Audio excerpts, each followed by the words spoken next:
ఏంటివి 4 సిద్ధాంతాలు? సామ దామ దండ భేద.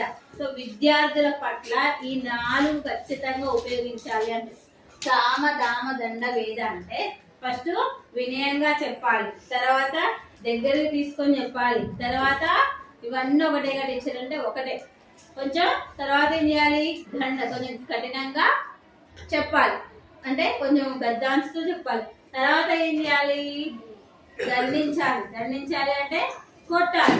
ఇవన్నీ చెప్పినా వినకపోతే ఏం చేయాలి, వేరే దూరంగా ఉంచాలి. అర్థమవుతుందా? సో ఇట్లా చెప్తేనే అర్థమవుతుంది అని అప్పట్లో చెప్పిర్రు. అది రుజువైంది కూడా. ఎట్లా అంటే ఇప్పుడు మా చైల్డ్హుడ్ ఎడ్యుకేషన్లో అయితే ఖచ్చితంగా మమ్మల్ని దండించేవాళ్ళు. మీరు ఏదైనా చేస్తే అంటే ఈ రోజు హోంవర్క్ కంప్లీట్ చేయకుండా, ఎగ్జామ్స్ కి ప్రిపేర్ కాకుండా, ఏ రోజు వరకు ఆ రోజు చేయకపోతే ఖచ్చితంగా కొట్టేవాళ్ళు. రీడింగ్ రాకపోయినా, రైటింగ్ సరిగ్గా లేకపోయినా కొట్టేవాళ్ళు.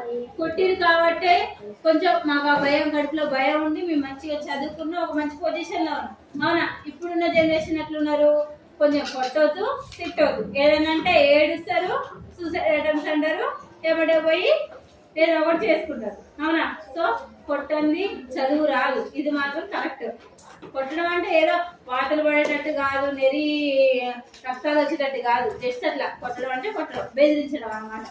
అట్లయితే కొంచెం భయం ఉంటుంది. మనం కూడా చదువుకోవాలనే ఆలోచన మనకు కూడా కలుగుతుంది. ఎవరు ఏమనకపోతే ఏమవుతుంది, మొండికి అవుతాం అన్నమాట. ఎవరు ఏం చెప్పకపోతే మొండికి అవుతాం.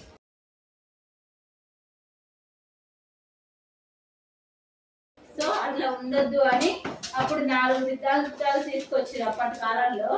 అంటే అప్పటి కాలంలో రాజులు వాళ్ళు ఉన్నారు తెలుసా, వాళ్ళ గురువులు ఉన్నారు తెలుసా.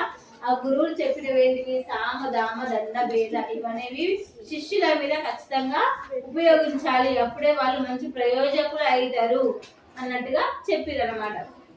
4 కాలాలు ఏంటి? 4 కాలాలు: ఉదయం, మధ్యాహ్నం, సాయంత్రం, రాత్రి. ఉదయం అయితే మార్నింగ్ లేస్తాం, లేచి ఫ్రెష్ అప్ అవుతాం, స్కూల్కి వస్తాం. మధ్యాహ్నం అవుతుంది, లంచ్ చేస్తాం. మళ్ళీ సాయంత్రం అవుతుంది, ఇంటికి వెళ్తాం. నైట్ కాగానే ఏం చేస్తాం, టీవీ చూస్తాం, పడుకుంటాం. ఇదే కదా ఉద్దేశం కదా. అవునా? మధ్యలో కొంచెం చదువుకోవాలిగా, మరి చదువుకోవాలా అర్థాలు. సో ఈ 4 కాలాల్లో కూడా మనం ఉపయోగించాల్సినది చదువుకు కొంచెం సమయం కేటాయించాలి. నెక్స్ట్ 4 గురువులు. గురువులు ఎంతమంది? 4.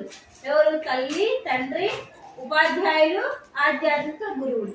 తల్లి, తండ్రి. ఫస్ట్ మన గురువులు ఎవరు? తల్లిదండ్రులు. పుట్టినాక మనకి నడక నేర్పేది వాళ్ళేగా. అవునా? నడక నేర్పించి, మాటలు నేర్పించి, అమ్మానమని, అర్థానమని, తాతానమని మనకి మాటలు నేర్పిస్తూ ఉంటారు. తర్వాత